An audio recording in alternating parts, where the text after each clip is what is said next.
Hey, architecture firm owners and emerging leaders. Get ready for unparalleled insight into the development of a world-class architecture firm and a worldwide organization driving the digital transformation of the design and construction industry. With Build Smart, the podcast that's changing how our profession operates. We share the incredible stories behind innovation in the building industry with my friend and co-host, Patrick McLeamy, FAIA, former CEO of the international architecture firm, HOK. You know, Yamasaki's office or firm lasted during his lifetime. And when he passed away, I think that was the end of the Yamasaki office. Helmut did not want that. He wanted a firm that would live out and grow beyond the founders.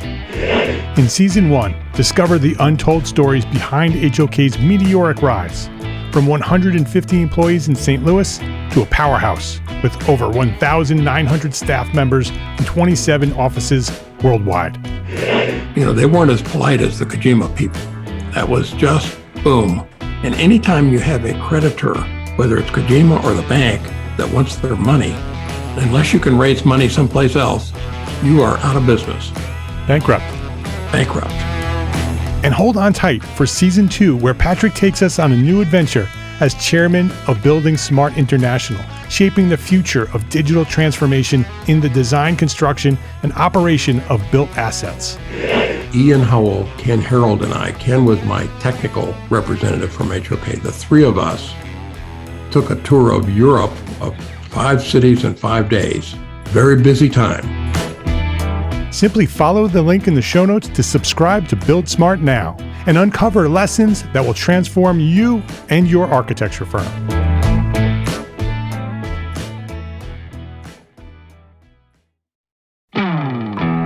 Hey, architecture firm owners and emerging leaders. Get ready for unparalleled insight into the development of a world-class architecture firm and a worldwide organization driving the digital transformation of the design and construction industry. With Build Smart, the podcast that's changing how our profession operates. We share the incredible stories behind innovation in the building industry with my friend and co-host, Patrick McLeamy, FAIA, former CEO of the international architecture firm, HOK. You know, Yamasaki's office or firm lasted during his lifetime. And when he passed away, I think that was the end of the Yamasaki office. Helmut did not want that. He wanted a firm that would live out and grow beyond the founders. In Season 1, discover the untold stories behind HOK's meteoric rise, from 150 employees in St. Louis to a powerhouse with over 1,900 staff members and 27 offices worldwide. You know, they weren't as polite as the Kojima people. That was just boom. And anytime you have a creditor, whether it's Kojima or the bank, that wants their money, unless you can raise money someplace else, you are out of business. Bankrupt. And hold on tight for Season 2, where Patrick takes us on a new adventure as chairman of Building Smart International, shaping the future of digital transformation in the design, construction, and operation of built assets. Ian Howell, Ken Harold, and I, Ken was my technical representative from HOK. The three of us took a tour of Europe of 5 cities in 5 days. Very busy time. Simply follow the link in the show notes to subscribe to Build Smart now and uncover lessons that will transform you and your architecture firm.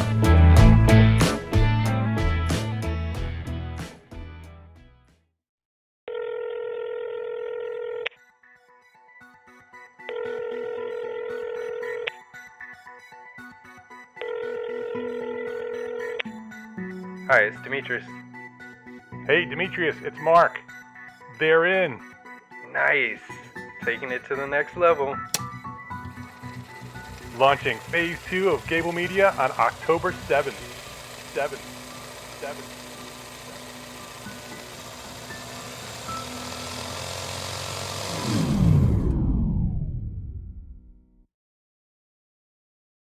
My name is Mark R. LePage, and you are listening to EntreArchitect podcast, where each week I speak with inspiring, passionate people who share their knowledge and expertise, all to help you build a better business as a small firm entrepreneur architect. This is episode 342, Christopher Alexander's Legacy. at Building Beauty.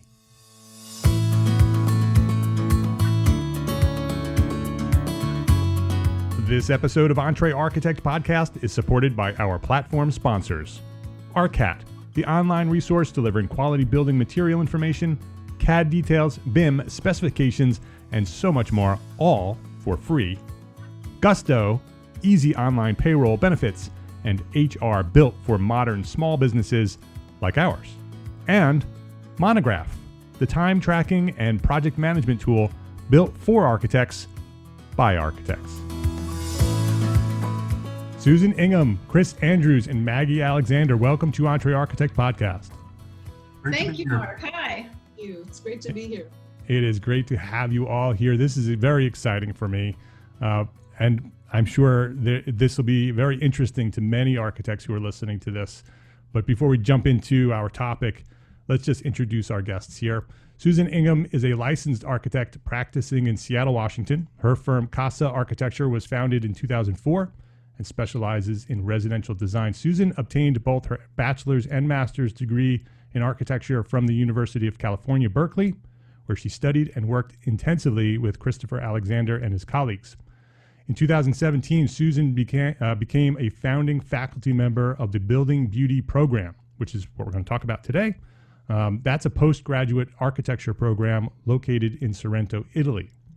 Based on the principles expressed in Christopher Alexander's The Nature of Order, the Building Beauty program is a hands-on approach to architecture that integrates the designing and making of things ranging in scale from individual ceramic tiles to garden structures, houses, streets, neighborhoods, and cities. So everything it talks about designing the world around us. We will be diving deep into that program and what Building Beauty is in just a minute. Christopher Andrews is also with us. He is a licensed architect in the state of California. He serves on Oakland's Landmark Preservation Advisory Board and is an adjunct instructor at the University of San Francisco's Architecture and Community Design program, where as well as a founding member of the Building Beauty faculty. Maggie Alexander is a co-founder of Building Beauty and the president of the Center for Environmental Structure, CES. Since 2002, she has worked with Christopher Alexander as editor and collaborator on projects, books, and papers. CES was established by Alexander in 1967 as a nonprofit educational institution in California.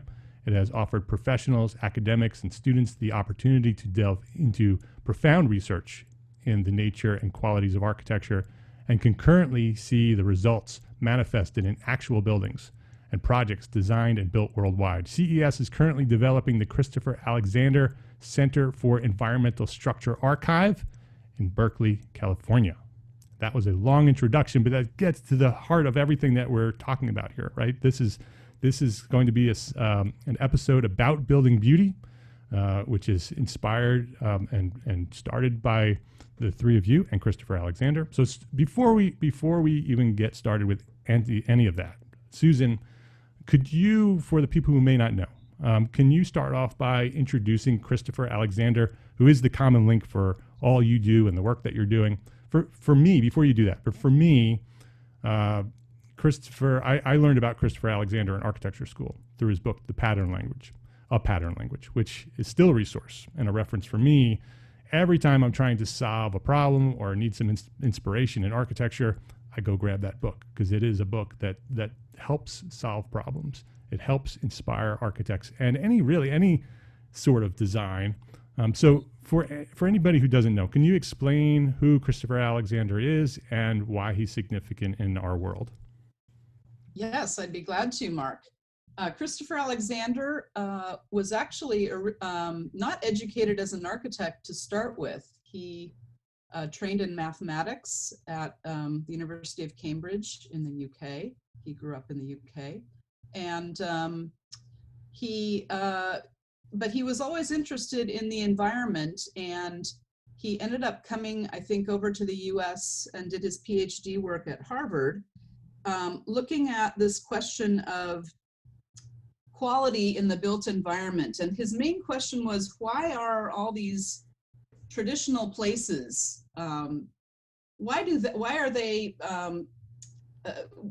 there's a difference in quality between those places and some of the modern architecture that was being created in the mid 20th century at that time, the whole modernism movement.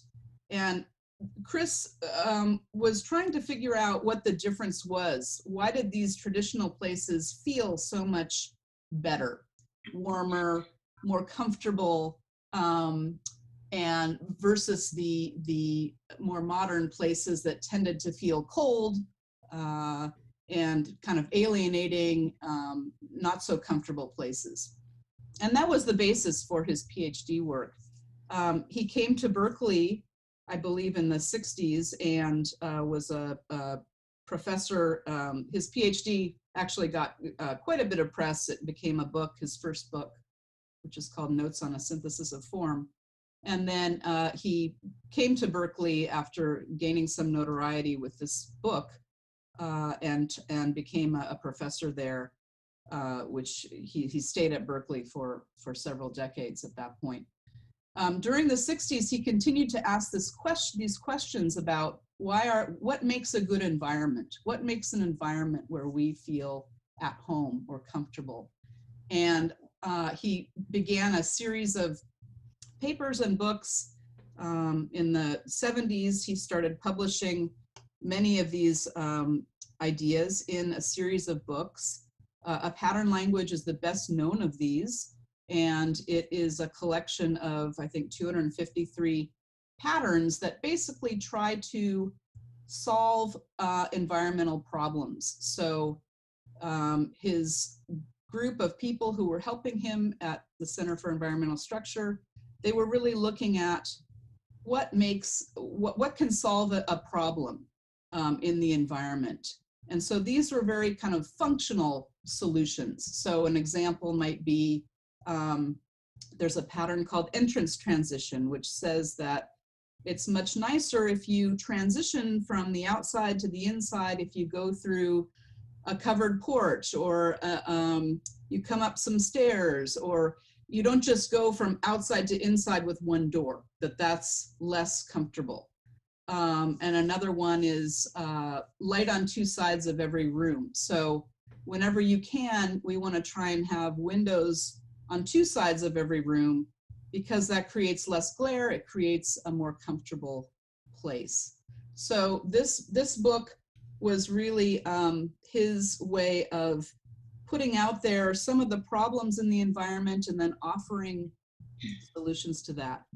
Later on, he started actually building work. A pattern language became very famous book. It's I believe it's one of the most widely published books in architecture, and it is still in publication today.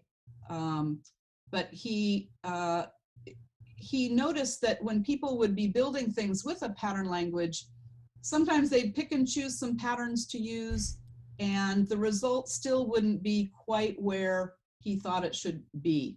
So he continued his research and started building himself, and built quite a number of buildings in his career.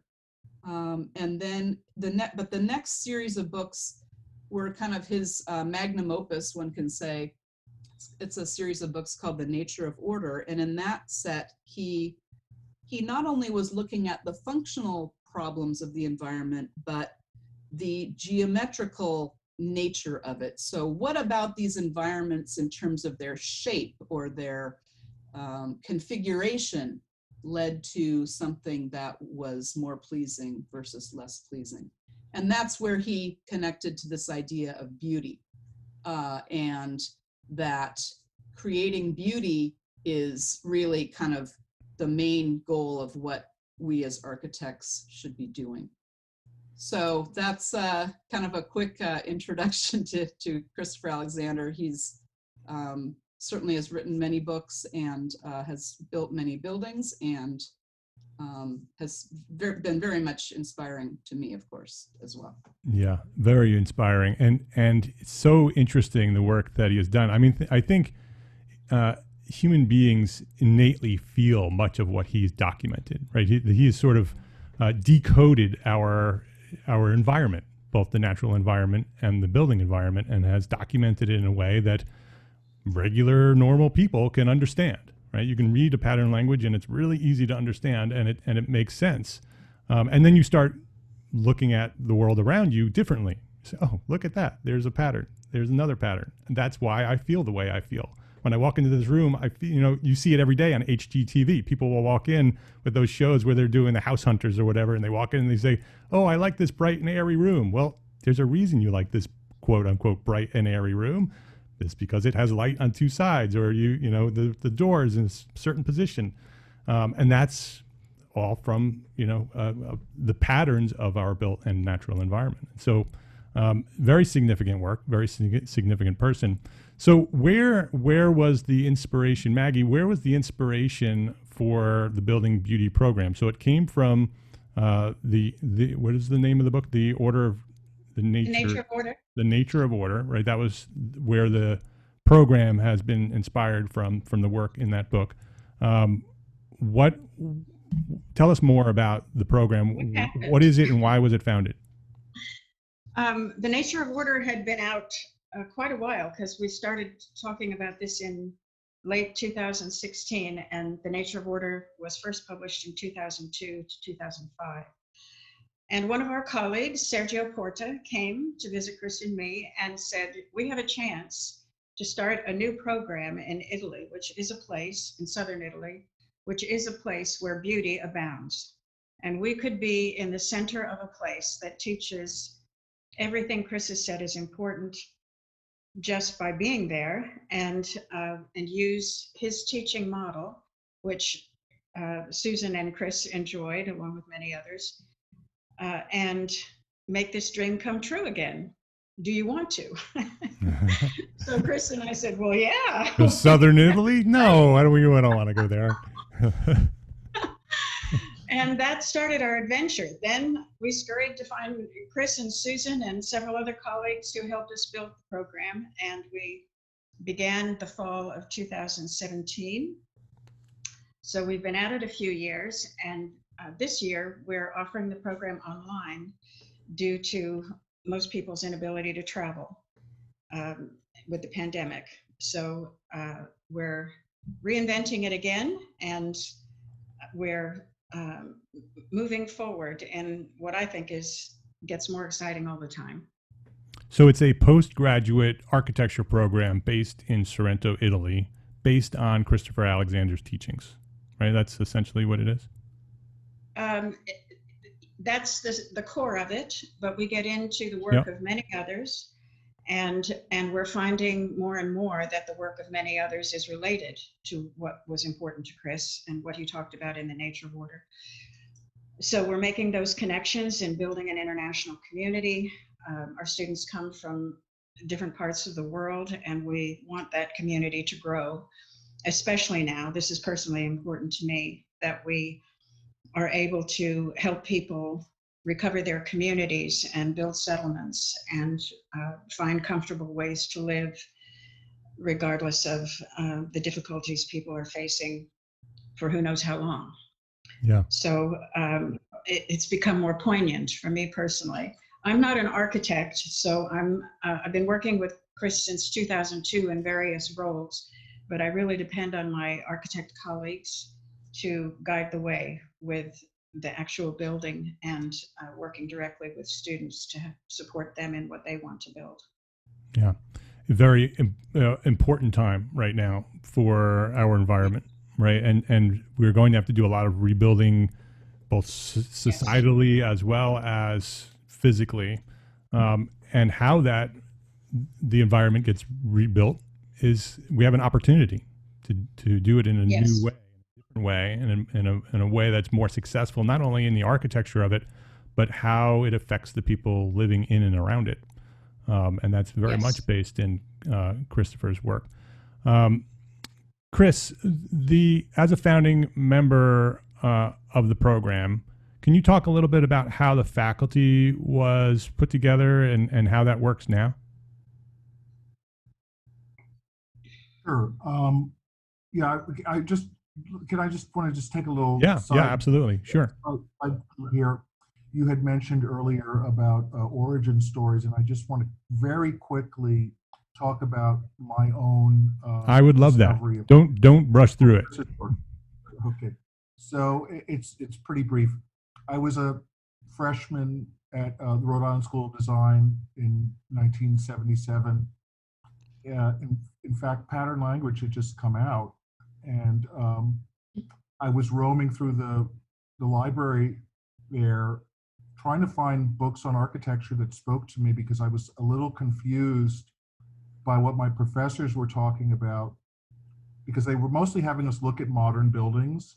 And I was in Providence, Rhode Island, in an area of Providence where there's a lot of traditional buildings. And I couldn't reconcile the fact that all these wonderful traditional buildings were all around me, and that whenever I looked at the modern buildings, they looked kind of awful.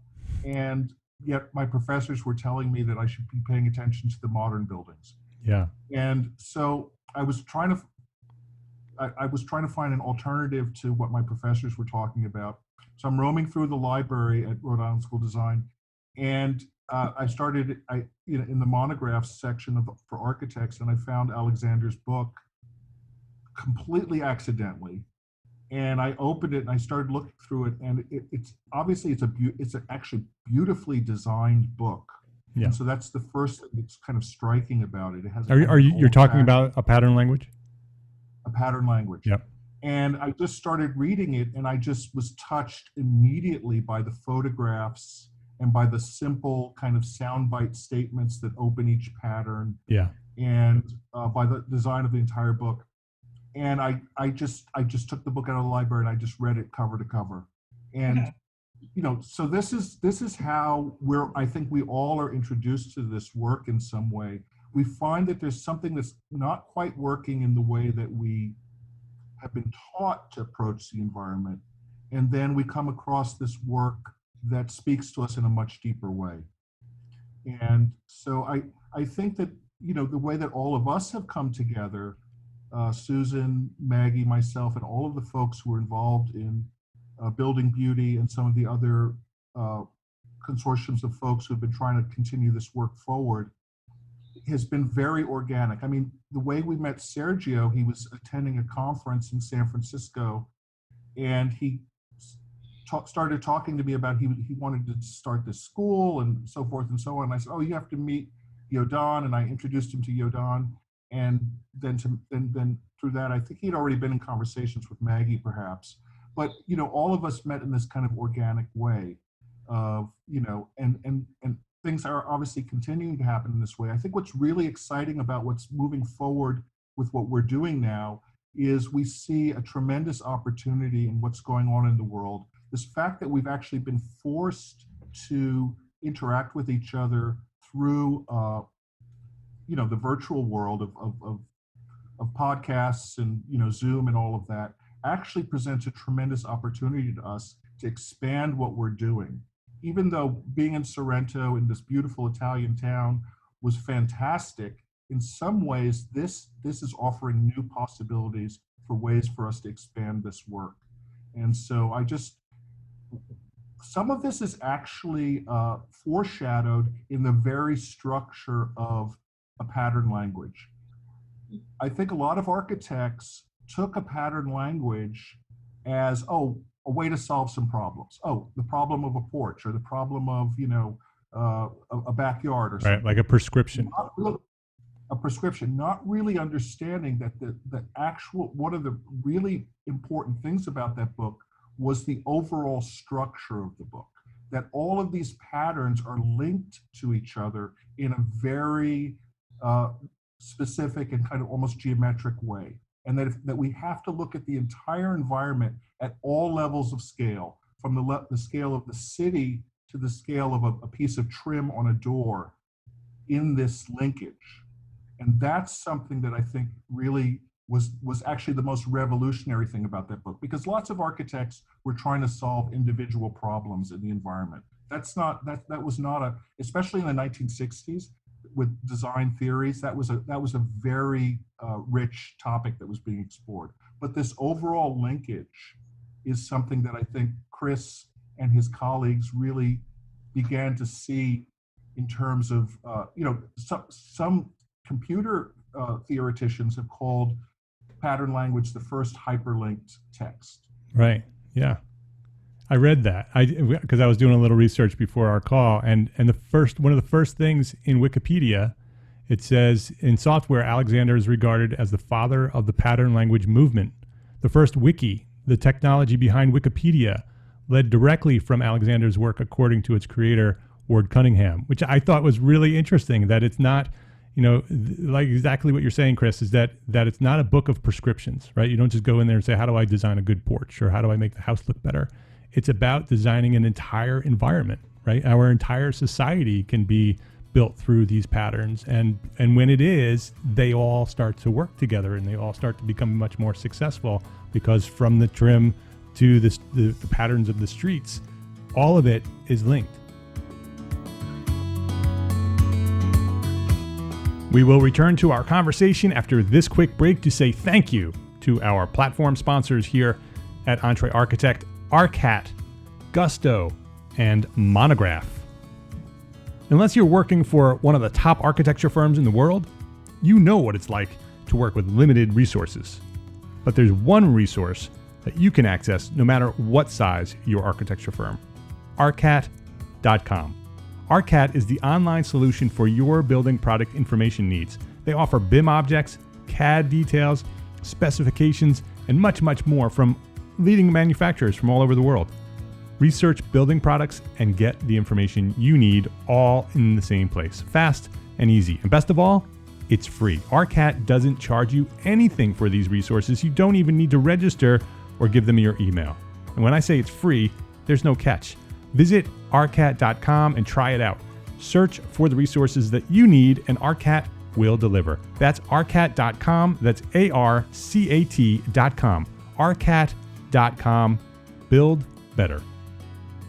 Taking care of your employees has never been more important than now. For years, Gusto's been helping more than 100,000 small business owners run payroll, offer benefits, onboard new employees, and more. They call it the People Platform. And it doesn't just look nice, and it does look nice. It also works. Your payroll taxes are filed, deductions are calculated, and your team gets paid. You can even offer health insurance and 401ks as you grow.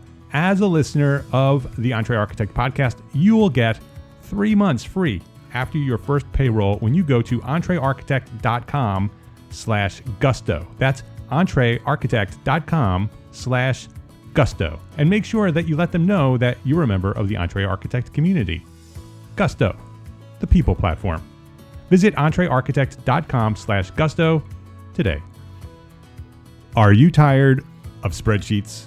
Of using spreadsheets to keep track of your project plans, your budgets, your staff, your time? Spreadsheets. Our friends at Monograph know what that's like because they're architects too. They know all about that spreadsheet mess that you're dealing with. So they did something about it. Monograph is a time tracking and project management tool built for architects by architects to respond to the challenges that small and medium-sized firms face on their quest to a profitable business. With Monograph's integrated suites of tools, you'll stay on track and on budget without the overhead of wrangling spreadsheets every day. Improve your firm's operations today. Try Monograph for free at EntreArchitect.com/monograph. Ditch the spreadsheets. Visit EntreArchitect.com/monograph and try Monograph today for free. ARCAT, Gusto, and Monograph. Please visit our platform sponsors today and thank them for supporting you, the EntreArchitect community.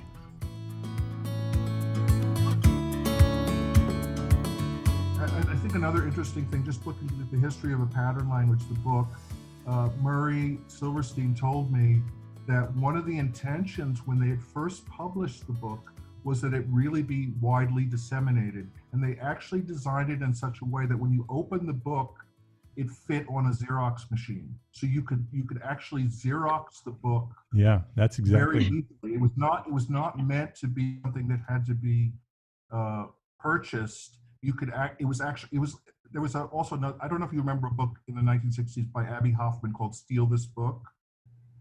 I know the name. Remember that? Okay, I've heard the name. Okay, I mean, it's a funny title, of course, because the book actually did get stolen a lot in bookstores by, by young revolutionary It folks. told me to But I steal it. think they told me to steal it. It says right on the cover. But I think, pattern language was actually part of that movement. The word architect is never mentioned in pattern language. Well, that's interesting. I never realized that. It is a very unique book physically. That it's proportionally small. It's almost the size of a sort of a pocket paperback, but it's about 4 inches thick, right? And it's got a very specific look to it. And I never knew that was intentional in order to be able to copy it. That it was intentionally intended to sort of photocopy, and today it becomes PDFs and emails and websites and any way that we can share the knowledge that we have, which is a very important theme in this podcast, and the EntreArchitect community is sharing our knowledge, from the architecture that you're talking about through the business side of architecture. By sharing everything we know, we all get better, right? The whole system gets better by sharing each of what we know. And so, Chris, you talked about how the program is shifting and is actually being almost improved, or the reach of it is improved through the necessity of going virtual. Can you talk about a little bit how the program will be facilitated through a virtual world? Well, I'd like to defer to Maggie on this, Okay. because I'm not really so involved with the details of that. I just wanted to put that out there as something that we're really working hard on, and we hope to continue to attract students and other professionals to help us with that. So what's the difference, Maggie? Can you explain the way it was prior and what's different now? Yes.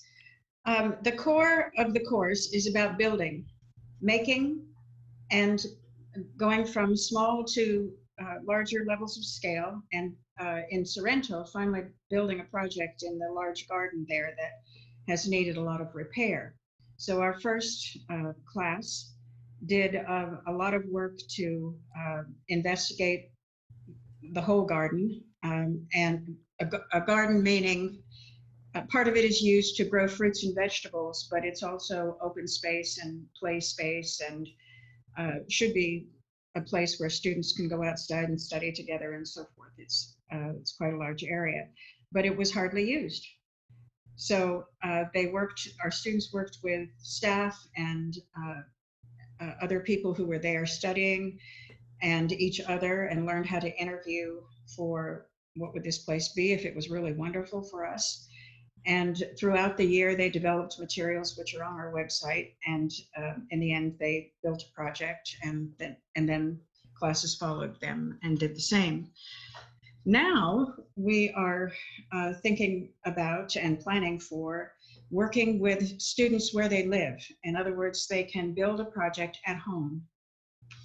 And this is really important to us. We never would have considered it without the pandemic, but it turns out it's really important to us. Yeah, it's such a great idea. Because we would be able to have little places that begin to grow, and have people. We have people in various parts of the world who can provide assistance. They can, each of the students can find the assistance they need, and we can support them with mentors and experience of many, many years of building. Chris, I had no idea you started in 1977. So our staff is really well prepared for this. I'm the best person to say that.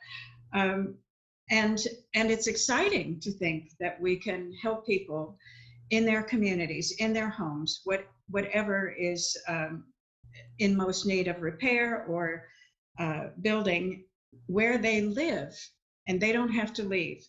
Our students in Sorrento had a marvelous time together and leave a legacy that we will continue when we can get back there, but they had to leave. So this is a different dynamic, and I hope it's going to support all of us in the decisions we have to make these days, and help us feel more stable with where we hang out and in our communities, because when people are building projects at home, they have families, they have neighbors, there are other people who will be interested in what they're Right. doing. A community can form around it, which is very, very much a part of what we do. So it's a surprise and it's challenging, but that's what we're going to launch. Yeah, that's We're offering only the core program because that seems like a big enough challenge in this day and age. And then when we can, we'll return to the whole postgraduate diploma. Yeah, that sounds very exciting. If anybody's interested in learning more about it, it's buildingbeauty.org. You can go learn all about how to become involved in that. As you were describing that, Maggie, I imagined sort of a tree where the trunk of the tree and the roots of the tree are in Sorrento, and these branches are now expanding out throughout the world and dropping little seeds all over the world, where these little seeds will then grow into its own little satellites from what's happening in Sorrento and what Christopher started so many years ago. Oh, I hope so. I really, really hope so. Yeah, it's exciting. So what is the long-term vision? Because now this is sort of a new direction, which will probably blossom into something more permanent, because it sounds like it's something that you did because you had to, but there's certainly opportunities here. So I imagine that this becomes sort of a permanent piece of it. What is the long-term vision for Building Beauty? What's the intent? Well, we do intend to go back to Sorrento. We have business there. We started something that's quite wonderful and we want to continue, and it really is a marvelous place to learn. But not all of our students can afford it, and we have to be thinking about people in other countries that are not so fortunate as those in the West, and how to be facile, I think, moving from one to the next. We do our best to provide scholarships for students, but even that is difficult now. So I wouldn't be surprised. I don't think we've had a conversation about this as a staff, but I wouldn't be surprised if we go back to Sorrento and we also find ways to stay connected to people in their local environments, and that would make me happy. Yeah, it's such an opportunity to be able to, because when it's only based in one place, it's wonderful, right? And those people go there and they learn and they go back to their homes and they can sort of plant those seeds through that. But to have the program sort of become integrated with the world, Yes. through video and through the teaching, and actively planting seeds would be really, really interesting to see how that ends up. What those seeds become, because some of those seeds can become probably pretty significant pieces of the program in the future. Yes. Either as examples or even potentially learning opportunities. Well, in fact, our alumni are placed in different parts of the world now and can help us with the rollout of this. We have advisory boards that are a big one in the United States and in other parts of the world that can provide our students with support. So it turns out we've already built a community that can provide an amazing amount of support, working very personally with each student. Is the intent, and anybody can answer this, is the intent of the program to stay small and focused, or is the intent to get out and grow as big as they can and to impact as many people as possible? Well, I'll start.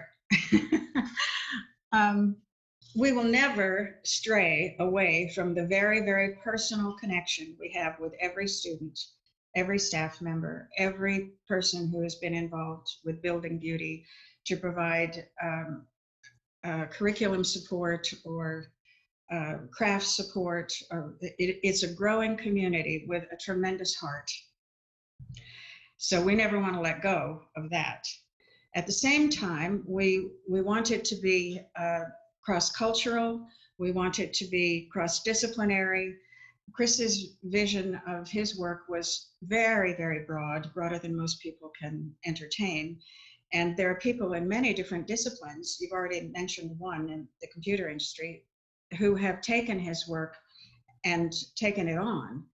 So there's a whole lot of learning to be done in connection with folks in different disciplines that will strengthen the program as well. So in the future, we could offer different degrees, or I don't know. But it's not, it's hard to imagine it staying small, but it will never lose its very personal connection to everyone who is involved. So the core will remain, but potentially it can grow beyond what it is today in order to, like you said, the work that Christopher has done has grown into all of our world in many different ways. And so this can do very similar things, all based within the core values of what Christopher has developed. Yes. Mm-hmm. Very interesting. Susan, Chris, do you have something to add to that? Well, I have just a comment about a little bit more detail about the program. It's a little bit different than a typical design program in that one thing that Christopher Alexander realized through his work in the Nature of Order books that he put out was that it's not enough to just design something, but there's an integration of designing and making, or designing and construction, that starts on the very first day. So the program is not based on, oh, I'm going to make some sketches and then I'm going to build it. It's much more integrated, where on the first day there may be sketches or drawings, but there's also maybe somebody's doing some stakeouts on a site at 1-to-1 scale. And there's even design that happens during construction. Chris was always known for framing up a building first and then figuring out exactly how big and where the windows would be placed after framing has been done. So he would put up, sheets of paper and then cut holes in them so he could really gauge what the quality of light would be in that space. Now that's, there's some practical aspects to that sometimes don't work in a lot of projects, but this idea of integrating design and construction as you go at every point is something that's really crucial to the Building Beauty program.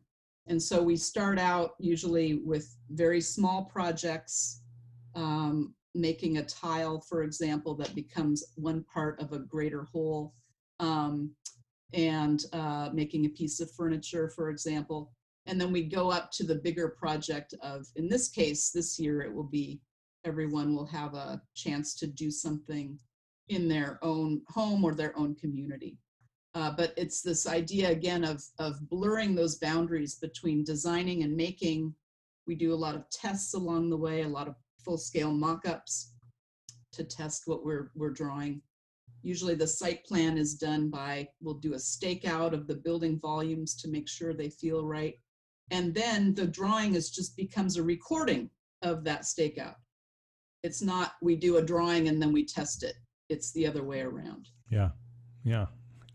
Very interesting. If the listeners who are listening want to get involved, whether they're students or whether faculty or just somebody who wants to support your program, what's the best way for them to do that? Write to us at hello@buildingbeauty.org. Okay, hello@buildingbeauty.org. We will have that email and the website on the show notes. Before we wrap up, Susan and Chris and Maggie, I'd like to ask you the question that I ask everybody here.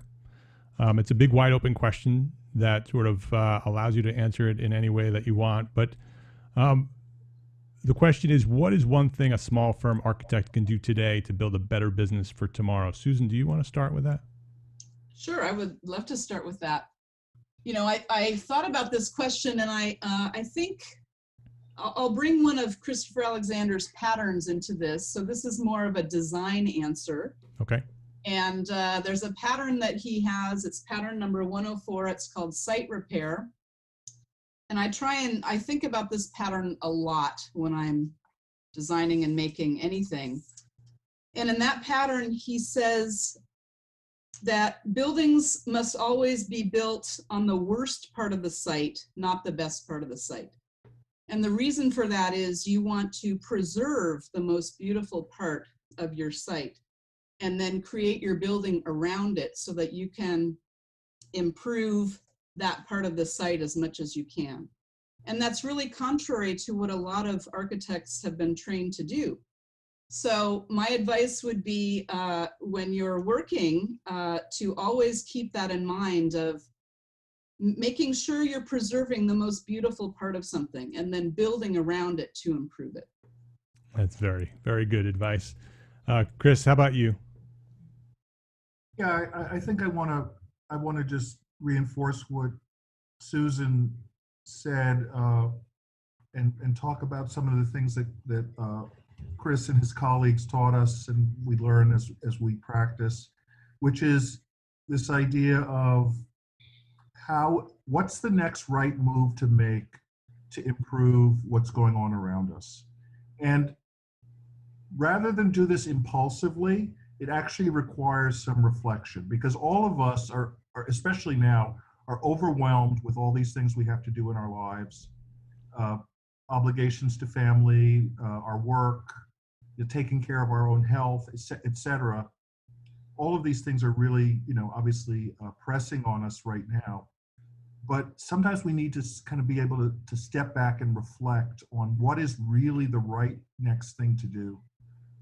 So I think that's really critical. The other thing I just want to reinforce is this idea that we need to look at the overall structure of the world as much as we can to really see how we fit into that. And I think both of these acts are, I'm talking very meta now rather than what can a small firm do, but I think that's perfect. We often have to step back and think about these things. What's the next right thing for us to do in terms of our own personal life? And then where do we fit into the world? And again, I'm not saying you're going to come up with necessarily a very clear answer, but I think this kind of reflection is really important. I agree. I very much agree. Maggie, how about you? I would suggest doing what Susan and Chris have said in the context of community. So that adds the element of being in touch with people who support your work. They might be craftspeople, they might be other architects, they might be people associated with cities or counties or clients, having relationships with clients that really contribute to everybody's well-being. You're building something for a client. You want the client to be happy and comfortable there, and you also get to be happy and comfortable there. So community is very much a part of what we do, and the support of a community can take you much further than you could get alone. Yeah, I very much agree with that too, Maggie. Both at a macro level and a micro level in terms of community. I think, in terms of our world, we need community more than ever right now. And I think in a micro level, even our own small communities, whether they are our immediate communities in our neighborhoods or whether they are communities that we're building online, the communities are what are making us human right now, right? It's those connections, especially seeing that we can't even be physically active, connected with one another. We have to be connected in other ways. That much of that community, we're longing for that. And so looking for that is so important. Susan Ingham, Christopher Robin Andrews, and Maggie Moore Alexander. This has been a fascinating conversation, exciting for me. If anybody wants to learn more about building beauty and you want to either contribute, or you'd like to go as a student, or you'd like to inquire about being a faculty member, buildingbeauty.org is a website. hello@buildingbeauty.org is the email. They are on social media. Just search Building Beauty. You'll find them. We'll have links to all of that on our social media. Before we wrap up here, I want to thank a mutual friend of ours, Mr. Duo Dickinson. He was the one who introduced us. He is a faculty member at Building Beauty. And he's a good friend of mine. He's a good friend of EntreArchitect as a community. He's an active member within our EntreArchitect community. He's always sharing knowledge, always inspiring us. He's been on the show several times here at the podcast. So Duo, thank you for introducing us, but thank you for all you do for the profession. I appreciate you and all you do. Susan, Chris, and Maggie, thank you for joining me here today at EntreArchitect podcast and for sharing all the knowledge that you have with our community. Thank you. Thank you. Thank you. It's been a great pleasure. Thanks, Mark. It was great.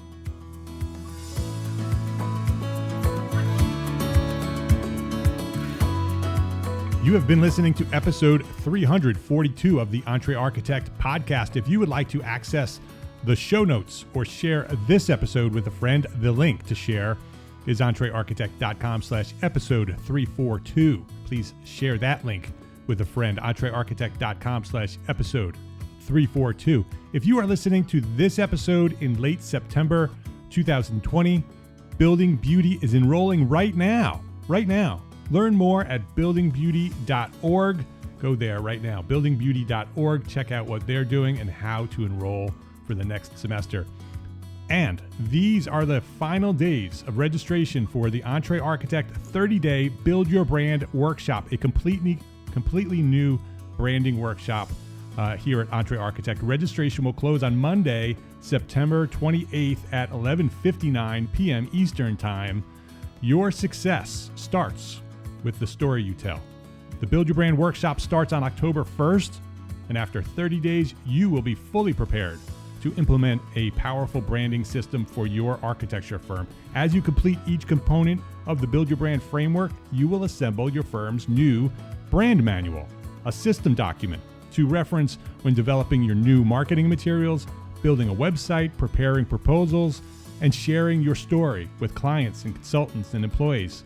It's how your firm will share a consistent message. It will be how you attract your best clients. It will be how you earn the fees you deserve. It may be how you survive the next year and a half. Registration will close on Monday, September 28th, 2020. So if you want to join us, go register right now, EntreArchitect.com/buildyourbrand. EntreArchitect.com/buildyourbrand. I hope to see you there. EntreArchitect is proud to be part of the largest, most engaged AEC multimedia network on the planet. Gābl Media, curated thought leadership for an audience dedicated to building a better world. Listen and subscribe to all the shows at GāblMedia.com. That's GABL Media.com. Be well, my friends. Be healthy, happy, safe, and secure. Thank you for listening today. Love, learn, and share what you know.